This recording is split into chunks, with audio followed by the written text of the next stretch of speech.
Good morning.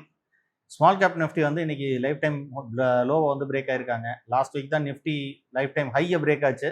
அதுக்கப்புறம் கொஞ்சம் கொஞ்சம் கொஞ்சமாக வந்து டவுன் ஆகிட்டே வருது. இன்னைக்கு 25,700 லெவலில் ட்ரேட் ஆகிட்டு இருக்கு. Small cap Nifty lifetime லோவே பிரேக் ஆயிரும் போல் இருக்கு. கிட்டத்தட்ட 16,800 இன்னைக்கு பிரேக் பண்ணிட்டு இப்போ சின்னதாக ரெக்கவரியில் ட்ரேட் ஆகிட்டு இருக்கு. ஸோ இந்த இடத்துல பார்த்தீங்கன்னா நிறைய இன்வெஸ்டருக்கு இருக்கிற பயம் வந்து என்னன்னா, மார்க்கெட்டை விட்டு விலகிடலாமா, லாஸ் இதுக்கு மேலே தவிர்க்க முடியாது, தொடர்ந்து மார்க்கெட் இறங்கிட்டே இருக்கு, ஈவன் நிஃப்டி ஏறினும் போது கூட என் போர்ட்ஃபோலியோ ஏறல, என் ஸ்டாக் ஏறல, பேசாம விட்டுட்டு ஸ்டாக் மார்க்கெட் விட்டுட்டு எக்ஸிட் ஆகிட்டு போயிடலாமா, ஏன்னா ஸ்டாக்ல என்ன திரும்ப வரும் நம்பிக்கை இல்லாத மாதிரி பேசிட்டு இருக்காங்க. ஸோ இதுல வந்து நம்ம முதல்ல வந்து ரெண்டு விஷயத்த பார்ப்போம். ஒன்று, ஏன் இந்த டவுன் ஆகுதுங்கிறது பார்ப்போம். ரெண்டாவது, அதுக்கு அடுத்து என்ன பண்ணலாங்கிறது வந்து பார்ப்போம்.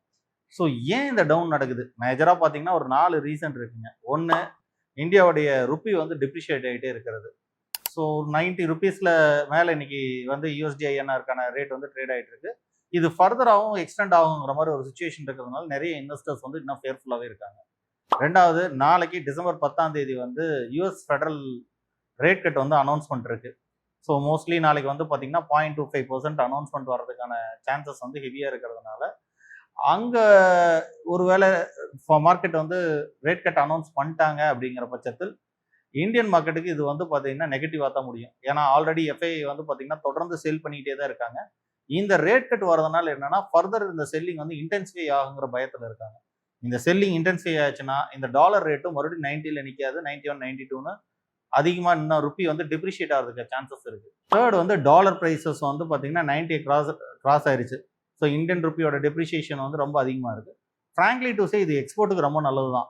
எஸ்பெஷலி இந்த ஃபெஸ்டிவ் சீசன் லைக் திஸ் வந்து பார்த்தீங்கன்னா, ஸோ டாலரோட ரேட் வந்து பார்த்தீங்கன்னா ரொம்ப ஸ்ட்ரென்தனாக இருக்கிறதுனாலயோ நிறைய இன்வெஸ்ட்மெண்ட்ஸ் வந்து ஃபாரின் இன்வெஸ்ட்மெண்ட்ஸும் ஃப்ளோ ஆகலாம், ஃபாரின் போர்ட்ஃபோலியோ இன்வெஸ்டர்ஸும் உள்ள வரலாம், ஃபாரின் என்ஆர்ஐஸும் வந்து பார்த்தீங்கன்னா இந்தியன் ரெமிட்டன்ஸ் அதிகமாக இருக்கும். ஸோ இந்த இடத்துல வந்து பார்த்தீங்கன்னா எக்ஸ்போர்ட்டுக்கு இது ஃபேவரபுளாக தான் இருக்கும். For example pharma or IT மாதிரி கம்பெனிஸ் வந்து ஈவன் அவங்களுடைய ப்ராஃபிட்டபிலிட்டி வந்து நாமினலாக இருந்தாலும் அவங்களுடைய ரிட்டர்ன்ஸ் வந்து பார்த்தீங்கன்னா ரொம்ப எக்ஸ்ட்ராடினரியாக இருக்கிறதுக்கான சான்சஸ் வந்து இருக்குது. ஸோ இதெல்லாமே ஃபேவரபுளாக தான் இருக்குது. ஸோ இது மூணுமே இன்டர்லிங்க்டாக இருக்கிறதுனால மார்க்கெட் வந்து ஒரு ஃபேர்ஃபுல்லாக இருக்குது. 4வது பாயிண்ட் ரொம்ப முக்கியமாக பார்த்தீங்கன்னா டேரிஃப்.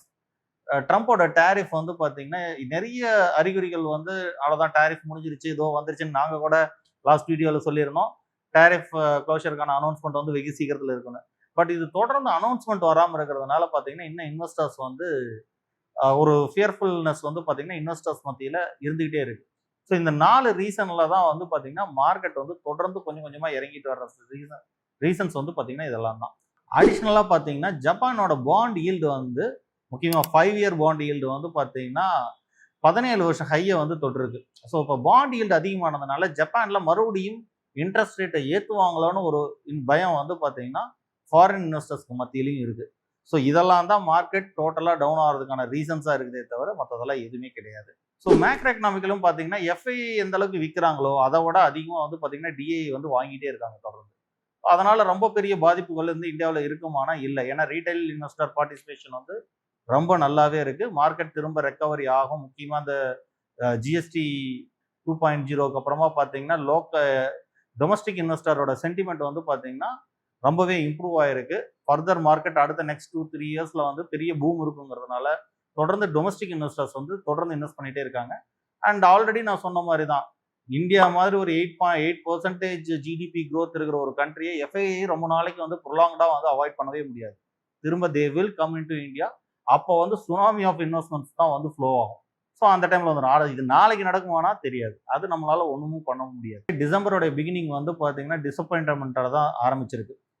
அண்ட் இந்த டிசப்பாயின்மெண்ட் கண்டினியூ ஆகும்னா எங்களுக்கு அந்த நம்பிக்கை இல்லை. ஏன்னா ஒரு லெவலுக்கு மேலே ரொம்ப மார்க்கெட் வந்து small cap and mid cap index வந்து கரெக்டாக இருக்குது. ஈவன் லார்ஜ் கேப் இண்டெக்ஸுமே வந்து பார்த்தீங்கன்னா ரொம்ப பெரிய லெவலில் கரெக்ட் ஆகலைனாலும் இட் இஸ் ஸ்டேயிங் பிகாஸ் அந்த ஒரு 10 கம்பெனிஸ் மட்டும்தான் வந்து ப்ராஃபிட்டபிலிட்டியில் இருக்காங்கிறதுனால, like Reliance, Axis Bank, ICICI Bank இதெல்லாம் வந்து 10-20% மேலே ரிட்டர்ன்ஸ் வந்ததுனால ஸோ அதனுடைய வெயிட்டேஜும் வந்து நிஃப்டியில் நல்லா இருக்கு. இதனால வந்து நிஃப்டியினுடைய ப்ரைஸஸ் வந்து பார்த்தீங்கன்னா பெரிய ஆசிலேஷன் வந்து December and even to John 10-15 வரைக்குமே இருக்குங்கிற எதிர்பார்ப்பு வந்து எங்களுக்கு இல்லை. பட் அதே சமயத்தில் mid cap and small cap, especially small cap வந்து ஒரு ஸ்மால் ரெக்கவரி வந்து காட்டலாம். 5-10% வரைக்கும் சான்சஸ் இருக்கு. இந்த இடத்துல ஸ்மால் கேப் இன்வெஸ்டர்ஸ் தான் ரொம்ப பாதிக்கப்பட்டிருப்பாங்க. உண்மையை சொல்லணும்னா மார்க்கெட் ரொம்ப இறங்கி இருக்கு. இந்த இடத்துல ஸ்மால் கேப் ஸ்டாக்ஸ் தான் ரொம்ப அடி வாங்கியிருக்கு. அவங்க போர்ட்ஃபோலியோவில் ஸ்மால் கேப் வந்து வச்சிருக்கிற நிறைய பேர் வந்து பார்த்தீங்கன்னா, ஏன்டா இந்த மார்க்கெட்டில் இன்வெஸ்ட் பண்ணோம், பேசாமல் விட்டடிச்சிட்டு வெளியில் போயிடலாம் அப்படிங்கிற ஆட்டிடியூட்ல தான் இருப்பாங்க. ஆனால் ஒன்று தெரிஞ்சுங்க, எந்த மார்க்கெட்லேயுமே டவுன் பார்க்காம யாருமே ஹை பார்க்க போகிறதில்ல. இந்த மாதிரி ஒரு டைம் கரெக்ஷன் ஒரு ப்ரைஸ் கரெக்ஷன் மார்க்கெட்டில் இண்டெக்ஸில் வரும்போது ஒரு கரெக்ஷனை பார்க்காம நீங்கள் டபுள் த ரிட்டர்ன்ஸ் வேணும், ட்ரிபிள் த ரிட்டர்ன்ஸ் வேணும்னா கண்டிப்பாக பார்க்கவே முடியாது. நீங்கள் வெயிட் பண்ணி தான் ஆகணும். மார்க்கெட்டில் நம்ம பெரிய ரிட்டர்ன்ஸ் எடுக்கும்போது பெரிய பெரிய பிரச்சனைகளுக்கும் நம்ம தயாராக இருக்கணும். வரை இந்த மாதிரி சிக்கல்கள் வரும்போது நம்ம பொறுமையாக இருக்க வேண்டியது இருக்கும். சொல்றது ஈஸி. உண்மை சொல்லணும்னா ஒரு அட்வைசராக உட்காந்துட்டு மார்க்கெட்டில் பொறுமையாக இருங்க, மார்க்கெட் வந்துடணும். உண்மையிலுமே ரொம்ப ரிட்டர்ன்ஸ் எதிர்பார்க்கும் போது நம்ம அந்த பொறுமை வந்து உண்மையிலுமே தேவையும் படுது. நீங்கள் வந்து இப்போ நாளைக்கு வித்துட்டு போறீங்க, if you are made a very good investment. இன்னைக்கு மார்க்கெட் சுச்சுவேஷனில் நல்ல கம்பெனி கூட 20% கரெக்டாக இருக்கு, ஒரு சில கம்பெனி 10% கரெக்டாக இருக்கு. சரி, நீங்கள் வந்து இன்னைக்கு மார்க்கெட் சுச்சுவேஷனுக்கு நீங்கள் வந்து எல்லாத்தையும் வித்துட்டு போயிடுறீங்கன்னு வச்சுக்கலாம். நாளைக்கு இன்னொரு 1 மந்த் 2 மந்த்ல பார்த்தீங்கன்னா மறுபடியும் மார்க்கெட் ரெக்கவரி ஆயிரும். அந்த டைமில் உங்களோட ஸ்டாக் வந்து நல்லா எக்ஸ்ட்ராடினரி ரெக்கவரி கூட பார்த்துடலாம். அப்போ நீங்கள் எடுத்த டிசிஷன் தப்பாயிரும். ஸோ 90% ஆஃப் த இன்வெஸ்டர்ஸ் இருக்க ப்ராப்ளம் என்னன்னா, பீக்ல இன்வெஸ்ட் பண்ணிட்டு டவுன் வரும்போது அவங்களால அந்த பொறுமையை வந்து அவங்களால கடைபிடிக்க முடியாது. ஏன்னா இவங்க நல்ல இன்வெஸ்ட்மெண்ட்டே மேக் பண்ணியிருப்பாங்க. ஆனால் டெம்பரரி மார்க்கெட் ஃபால் ஆர் வாலட்டாலிட்டியில் இருக்கிற ஃபியர் வந்து அவங்களை எக்ஸிட் பண்ண சொல்லி வச்சிரும். ஸோ எக்ஸிட் பண்ணதுக்கப்புறம் பார்த்தீங்கன்னா மறுபடியும் அடுத்த ஒரு புல் மார்க்கெட் வந்து மைட் பி நாளைக்கு காலையில் வரும்னு நான் சொல்ல வருதுங்க. 1 மந்த் 2 மந்த்ஸ் ஆர் 6 மந்த்ஸில் வரும்போது மறுபடியும் எகைன் ரெக்ரெட் பண்ணுவாங்க, நான் அந்த ஸ்டாக்கை வச்சிருந்து இருக்கணும் அப்படின்ட்டு. ஸோ இப்போ நீங்கள் எக்ஸிட் பண்ணணும்னு நினச்சிங்கன்னா இது எக்ஸிட் பண்ணுறதுக்கான டைம் இல்லை. ஒருவேளை பணம் இருந்தால் ஆவரேஜ் பண்ணலாம். ஆவரேஜ் பண்ண முடியலையா, ஒன்றும் ப்ராப்ளம் இல்லை. அந்த இடத்துல அந்த இன்வெஸ்ட்மெண்ட்ஸை ஹோல்ட் பண்ணி அமைதியாக வெயிட் பண்ணலாம். இந்த இடத்துல தான் ஒரு லாங் டேர்ம் இன்வெஸ்டராக நாங்கள் சொல்கிறது என்னென்னா, எம்டிஎஃப் மாதிரி ஃபண்ட்ஸு, லோன் எடுத்து இன்வெஸ்ட் பண்ணுறது, இல்லை ஸ்டாக்கை பிளெட்ஜ் பண்ணி மறுபடியும் ஸ்டாக் வாங்குறது, இதெல்லாம் பண்ணாமல் உங்கள் ஹேண்ட் கேஷ் மட்டும் இன்வெஸ்ட் பண்ணியிருந்தீங்கன்னா இந்த இடத்துல உங்களுக்கு ஃபேர்னஸ் வராது. ஏன்னா உங்கள் பணம் மட்டும்தான் இருக்குது. ஒரு 10% உங்கள் போர்ட்ஃபோலியோ டவுனில் இருக்கலாம். மறுபடியும் மார்க்கெட் இந்த இடத்துல பார்த்தீங்கன்னா ஸ்மால் கேப் 16,800ல இருந்து பழைய ஹையான 19,700 கிராஸ் பண்ணோம்னாவே 18% ரைஸ் ஆகும். ஈவன் ஒரு 8% இண்டெக்ஸ் ரைஸ் ஆகும் போதே உங்கள் போர்ட்ஃபோலியோ மறுபடியும் back to the cost or even ப்ராஃபிட்டுக்கே கூட போயிடலாம். இந்த இடத்துல ஃபியர்ஃபுல்லாக இருக்காதீங்க. உண்மை சொல்லலாம், இந்த இடத்துல கிரீடிங்காக இருக்கணும்.